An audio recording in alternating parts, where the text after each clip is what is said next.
Hey Sam, guess what? What? Starting to get the impression Ron Francis isn't a very good general manager. No, he ain't.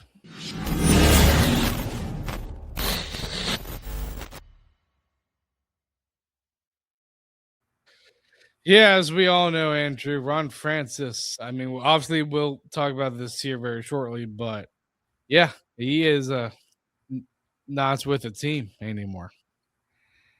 Nope, and this time around, there's no excuse of ownership not wanting to spend to the cap or the roster not having good pieces or high draft picks. He had all of that, and still here we are. Yeah, I know. Here we are.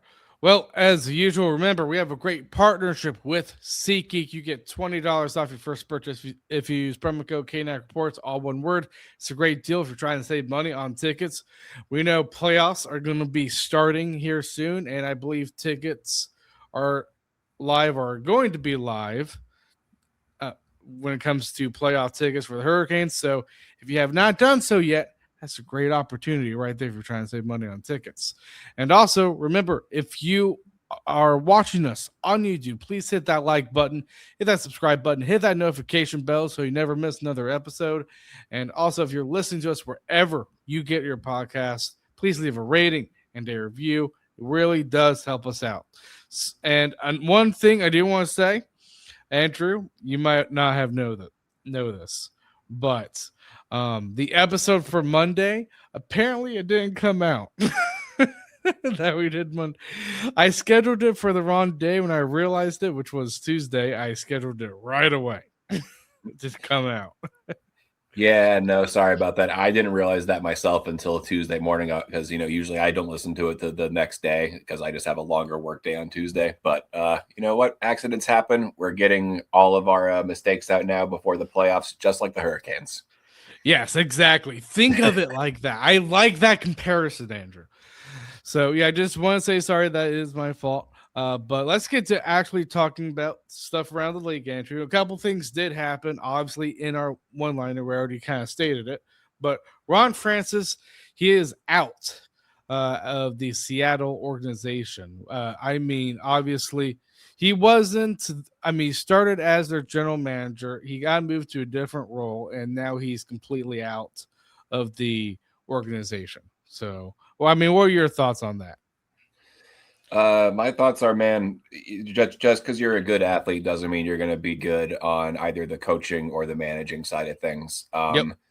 I think the greatest case in point of that isn't even Ron Francis, who as a player is one of the all time greats. There's no disputing that.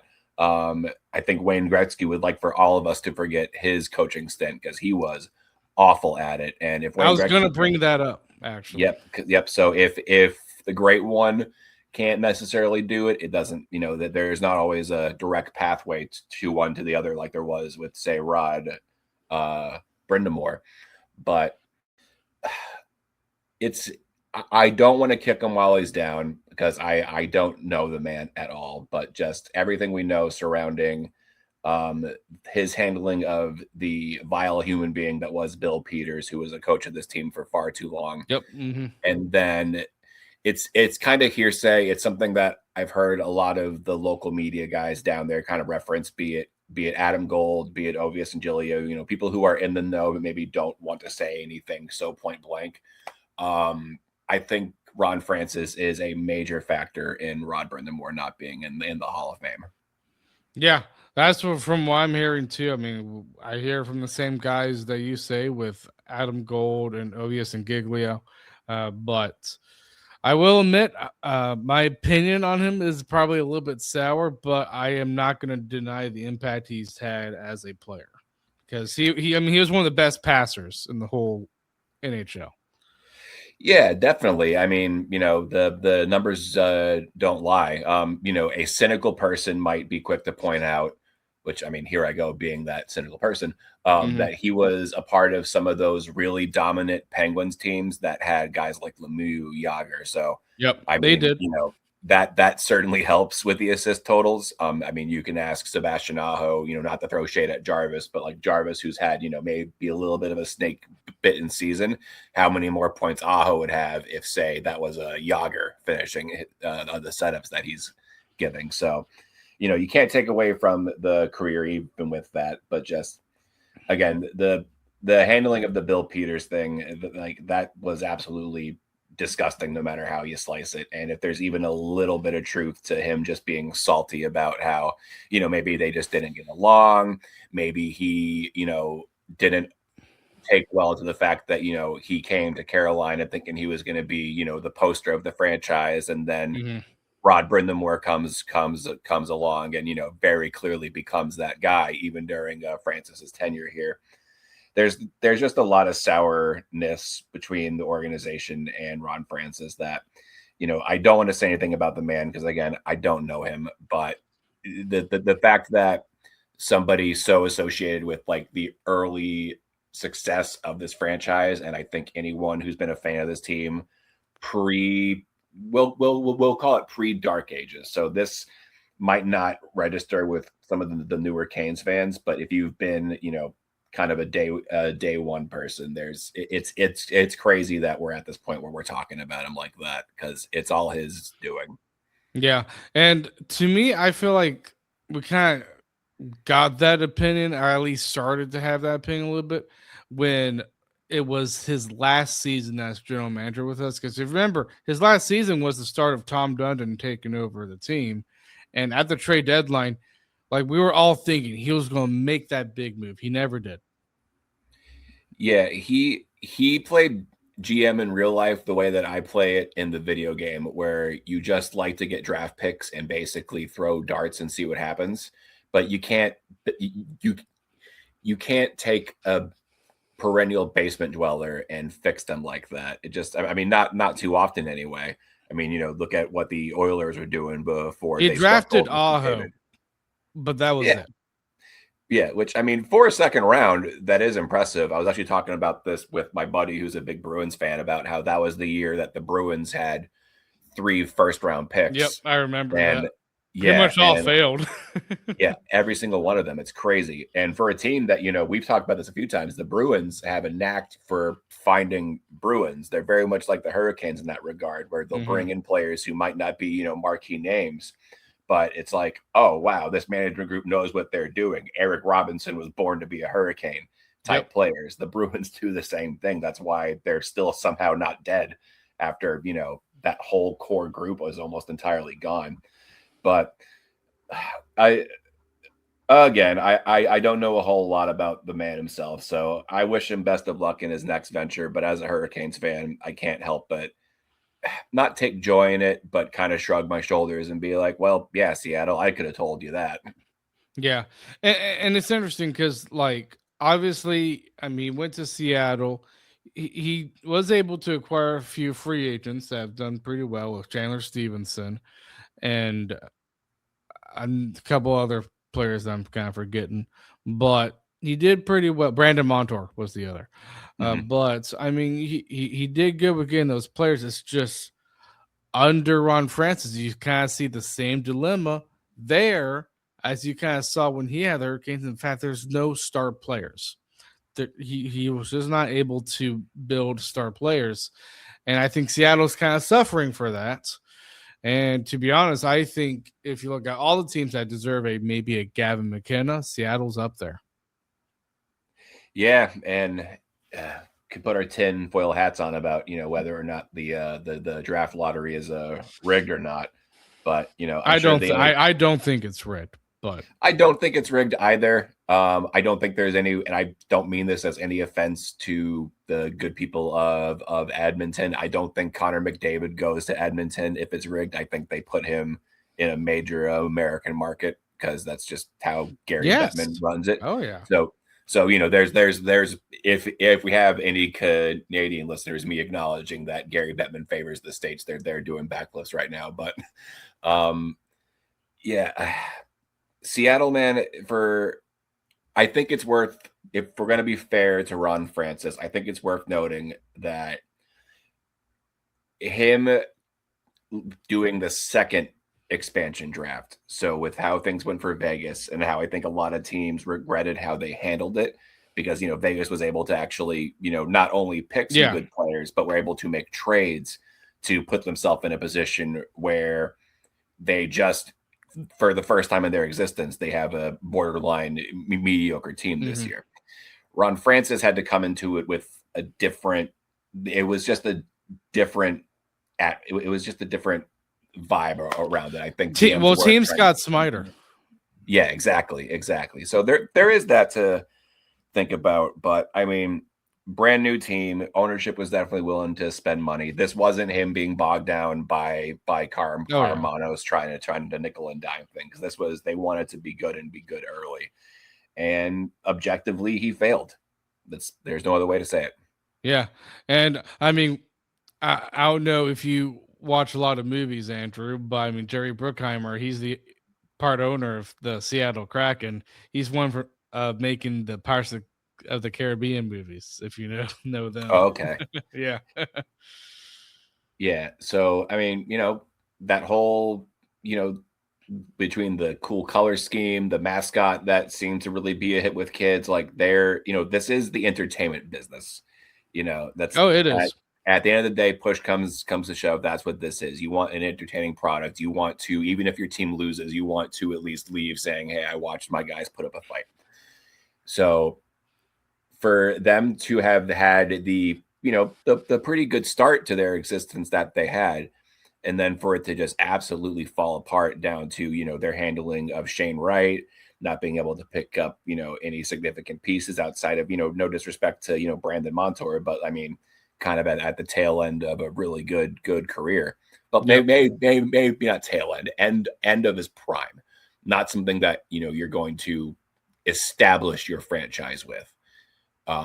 Yeah, I just think he didn't do a very good job. And man, if we get any Eddie Olczyk play by plays for the playoffs, you think that he was insufferable with his bringing up everything to do with Ron Francis when he calls a Hurricanes game? It's going to be insufferable now. Oh, it probably is. Yeah, I'll probably mute the TV at that point.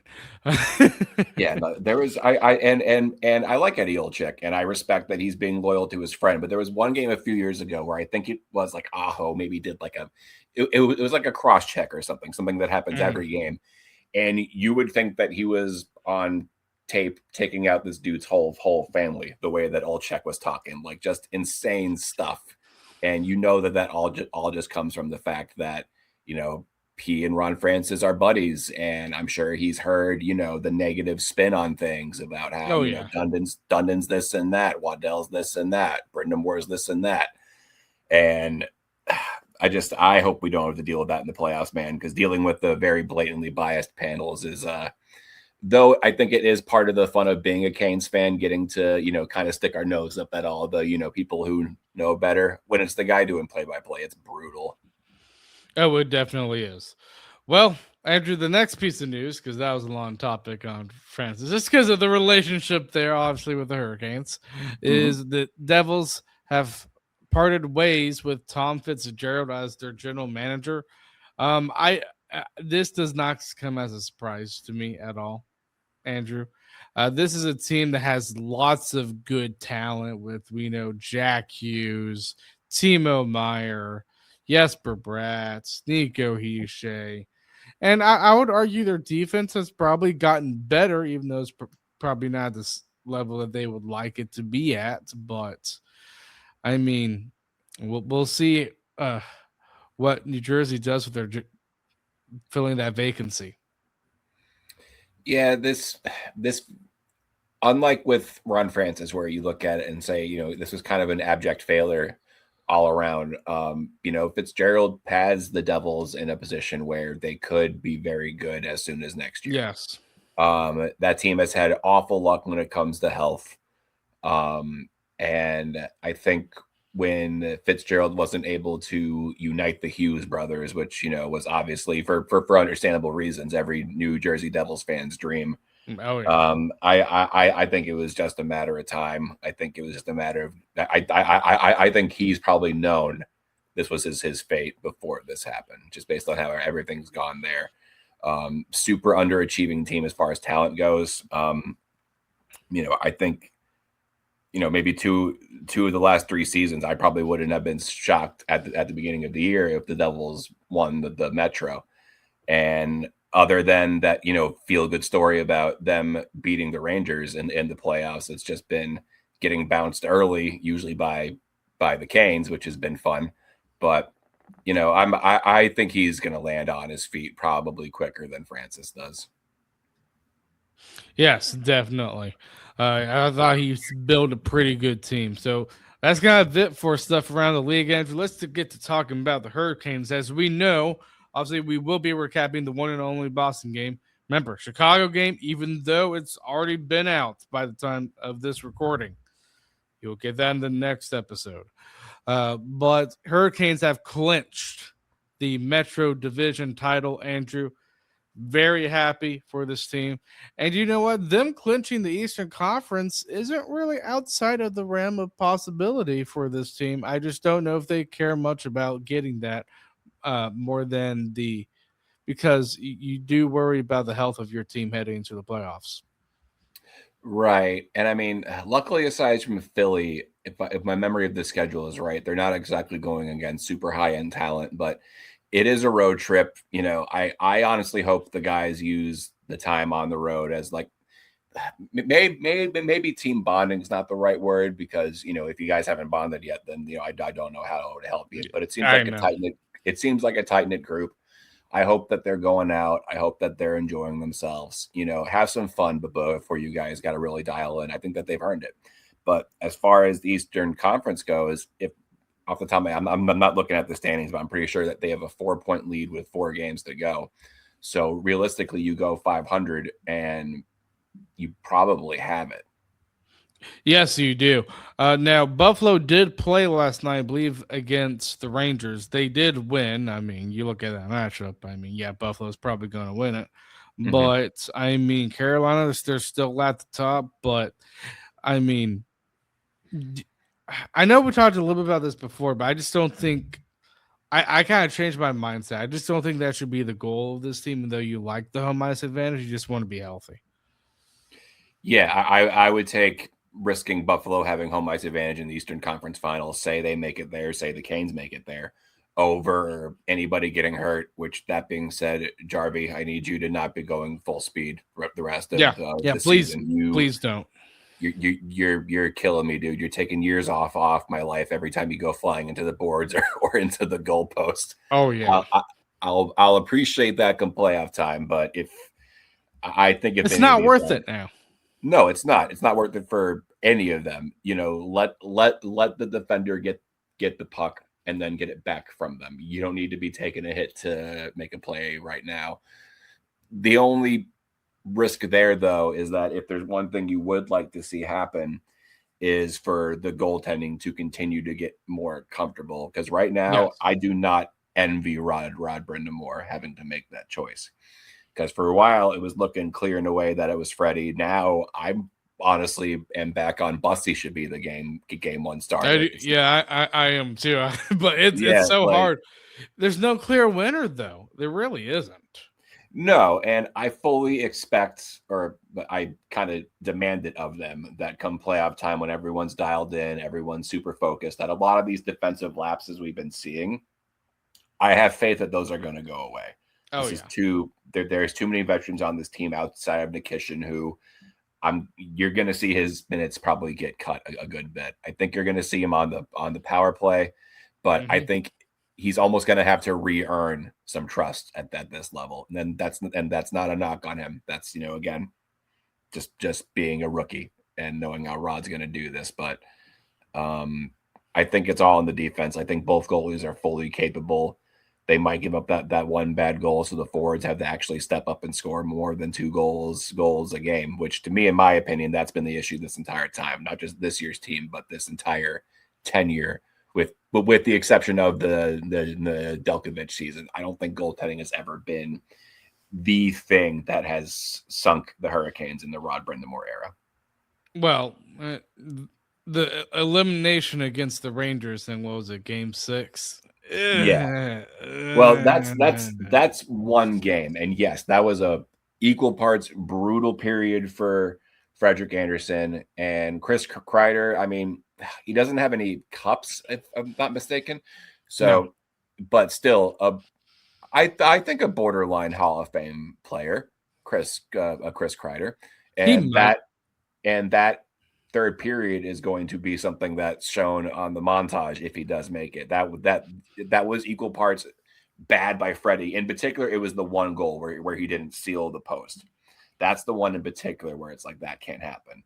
But I mean, you look at Freddie's stats though, and he's excellent in the playoffs. And even when it was guys like Mrazek or Reimer, like I think they're the fall guys for this team. Whereas if you look at like say let's go back to like those two series against the Panthers, the goaltending held up. They just couldn't score more than 2 goals against the higher end goaltending. So to me, that's not to absolve the goalies for needing to rise to the occasion, but it's to say that if there's one area that this team needs to actually live up to their talent, it is the forward group on this team. Yes. Just in my opinion.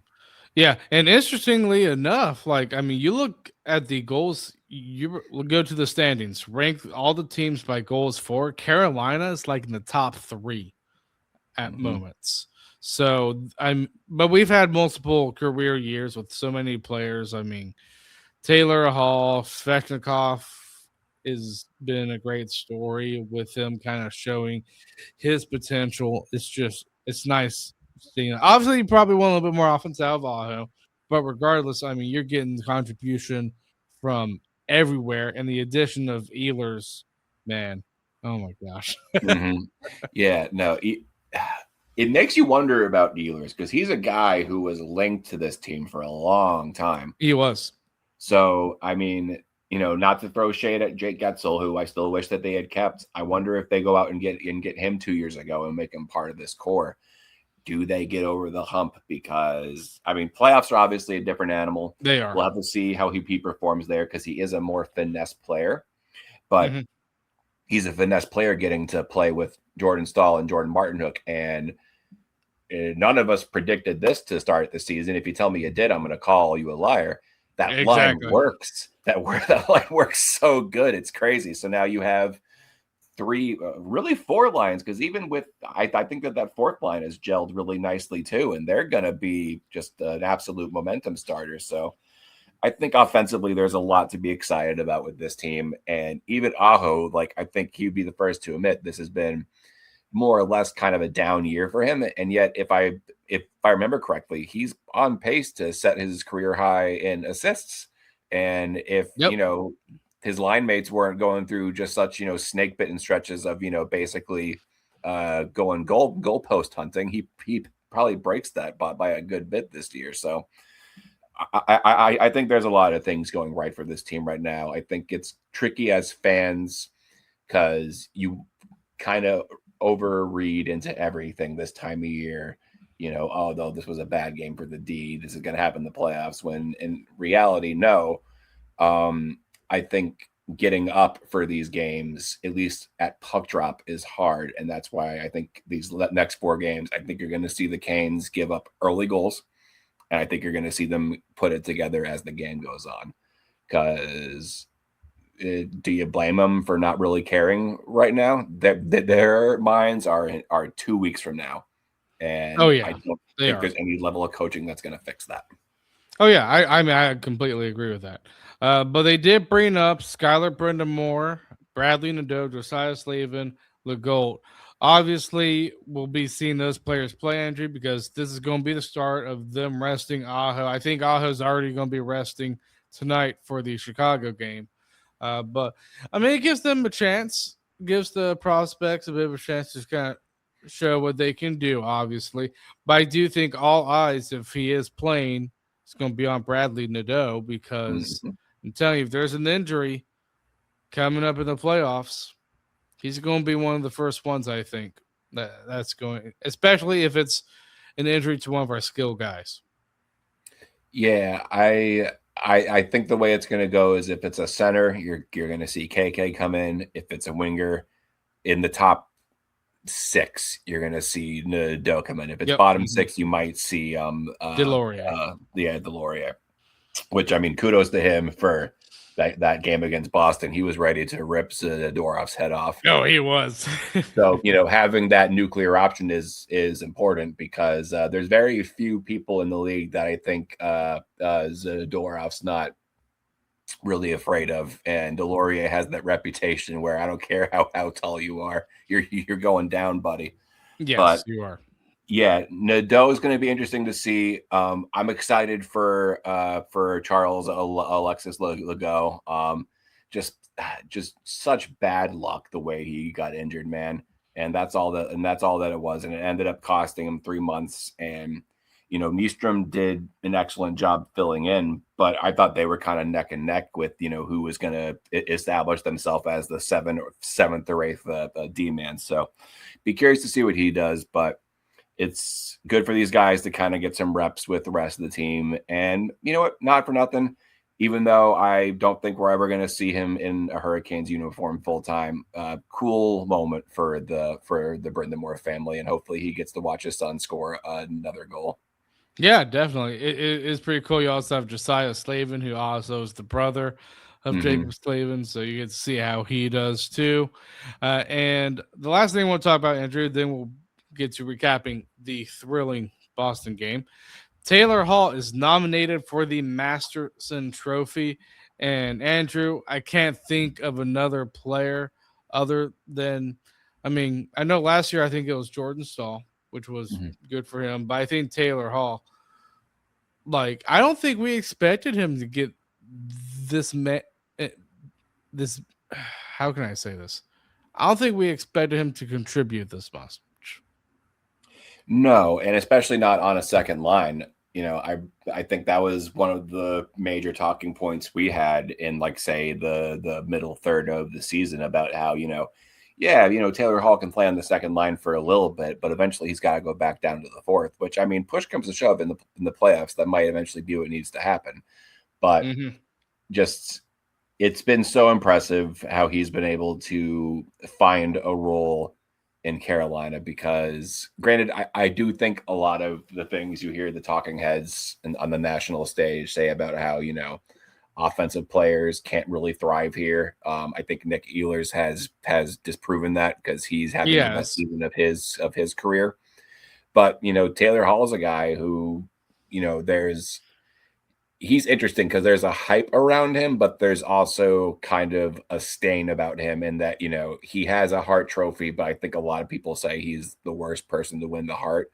Not that he's bad, but just that, he's never really had sustained top tier player a run of that level of a performance. So I think for him to come to Carolina, where you need to buy into the system, it's you can't do lone ranger stuff here. It doesn't work. That's why I think Natchez is better off somewhere else than he was here.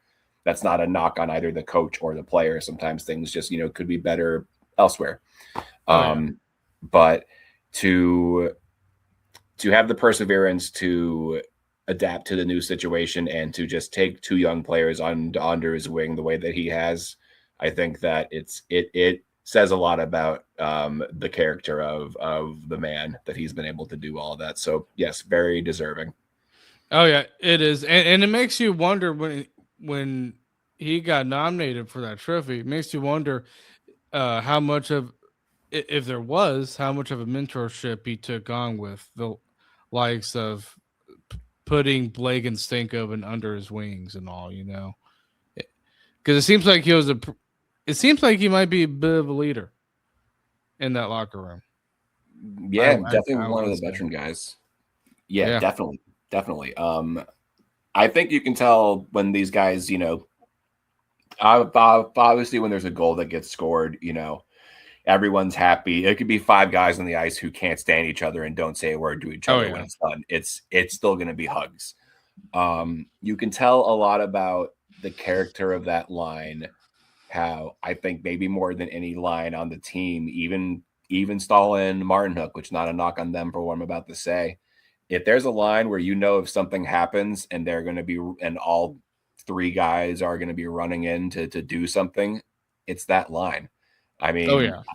I remember last season, Logan Stankoven going after Tom Wilson, a fight that he's not going to win that fight. I Didn't know. think didn't think twice about it, and I think while you do need to have a little bit of that built in you, like I don't think you can coach certain things. I think having a mentor like Hall, who's been there, done that, I think I think you can see it with the growth that we've seen from Stankoven and Blake this season. I think Hall deserves a lot of that credit. I do too, because I think he's kind of helped them. Obviously, we don't know what's going on behind the locker room, but I think you can tell he's really helped them improve their play, and at the same time, I think that's helping him improve his play. So Mm-hmm. it's very fun to see. So I congratulate Taylor Hall for being nominated for the Masterson Trophy. Do I think he wins it? I don't know. He might. I don't know. He might. It's I hate to beat this horse too much, but it's the Hurricanes. It's a It league is. wide trophy. They're not getting the benefit of the doubt. I think that the fact that we've never seen Jarvis or Aho be a finalist for the Selkie tells you everything you need to know about that. Yeah, well, I think Stahl should be the battle second, but that's a different conversation in of itself. Alrighty, so the Boston game. The Boston game, man, that was some game, Andrew. And coming into the first period, we saw something different. We saw the D pairs being in full shuffle mode. I think you had Slavin playing with Ghost. You had, what was it, Miller and Chatfield, and then Walker and Nikishin. And when I saw that, I was like, wow, I wonder how good this could be. No, Mm-hmm. it didn't work, Andrew. No, but I wonder if obviously you I don't like that play. he tried, though. Yeah, and honestly, I think if all those guys are available, I think Chatfield's going to miss the game against Chicago.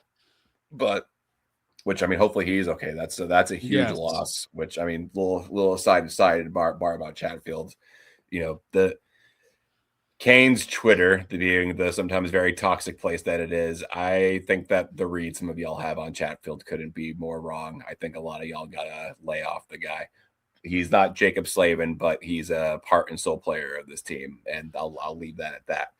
But because you have things locked up now, and because you've been able to keep your D pairs, at least once that injury bug phase was over, you've been able to keep all Mm-hmm. three pairs pretty consistent.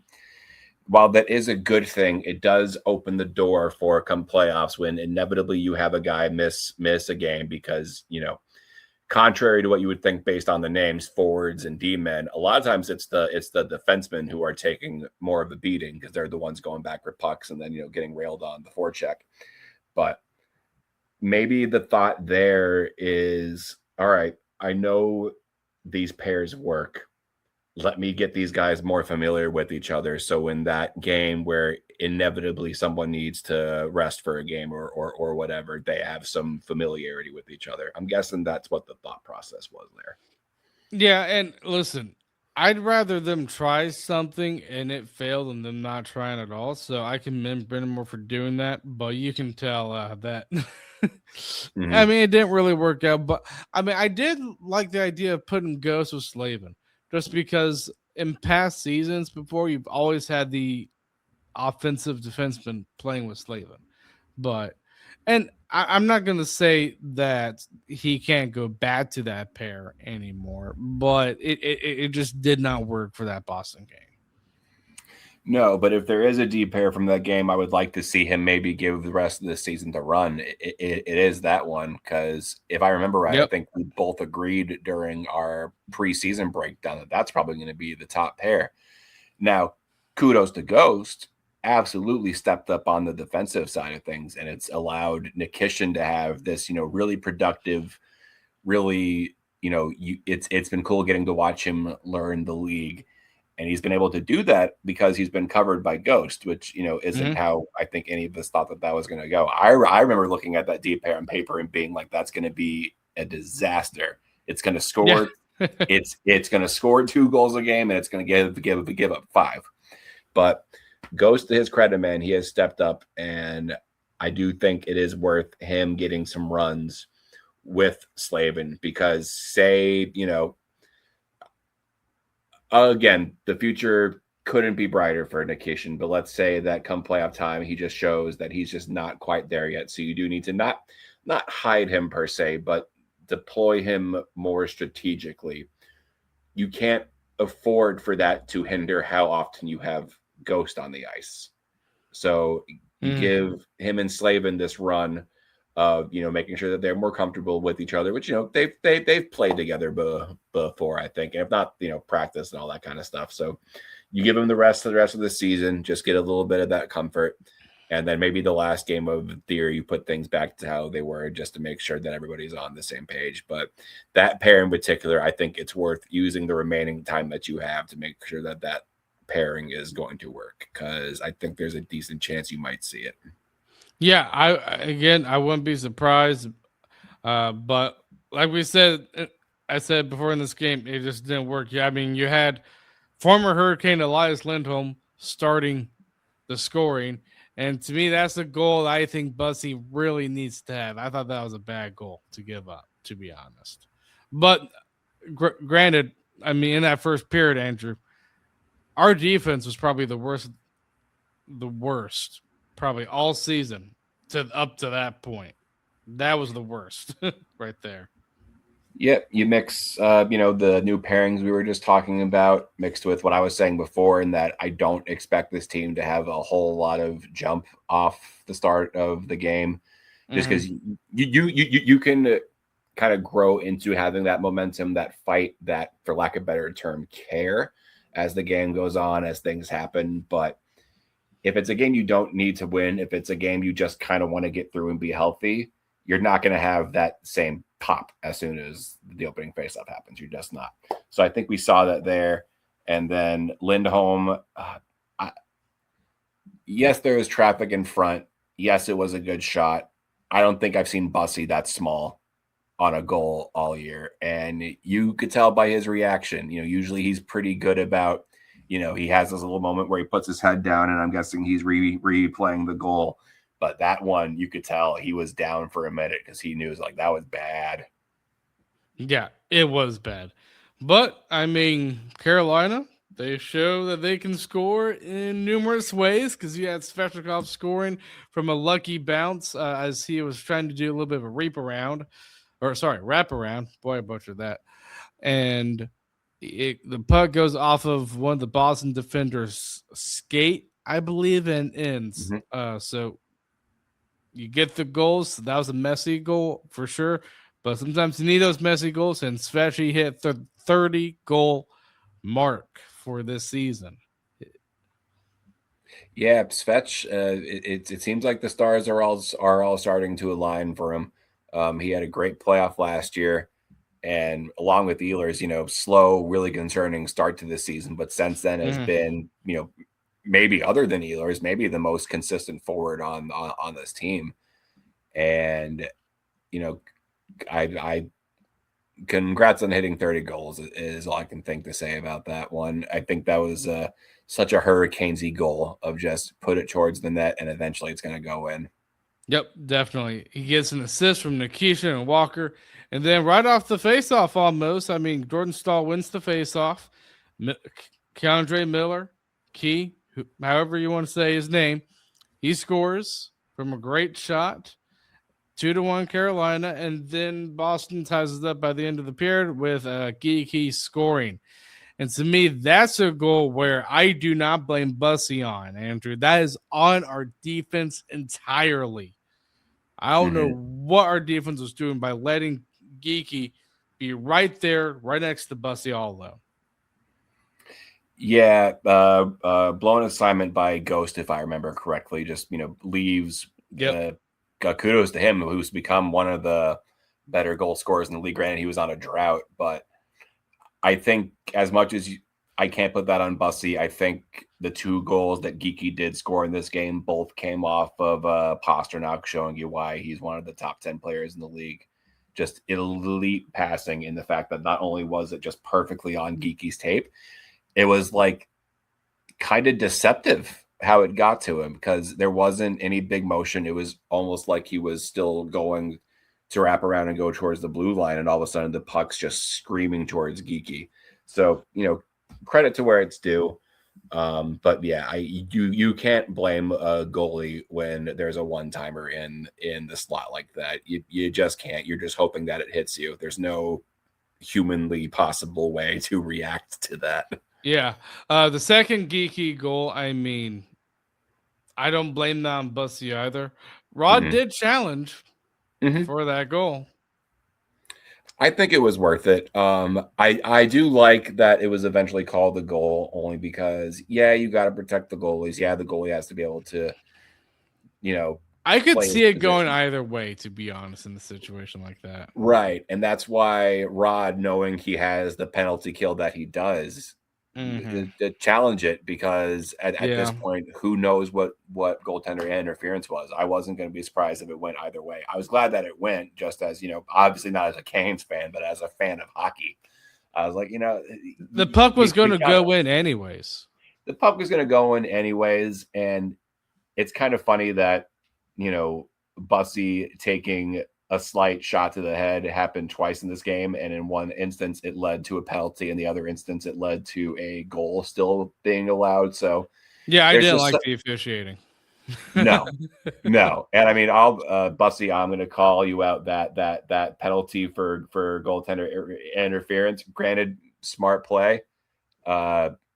He wins the Oscar for acting. That was a dive Yeah, he job. did act there. That was He did. 100% a dive job.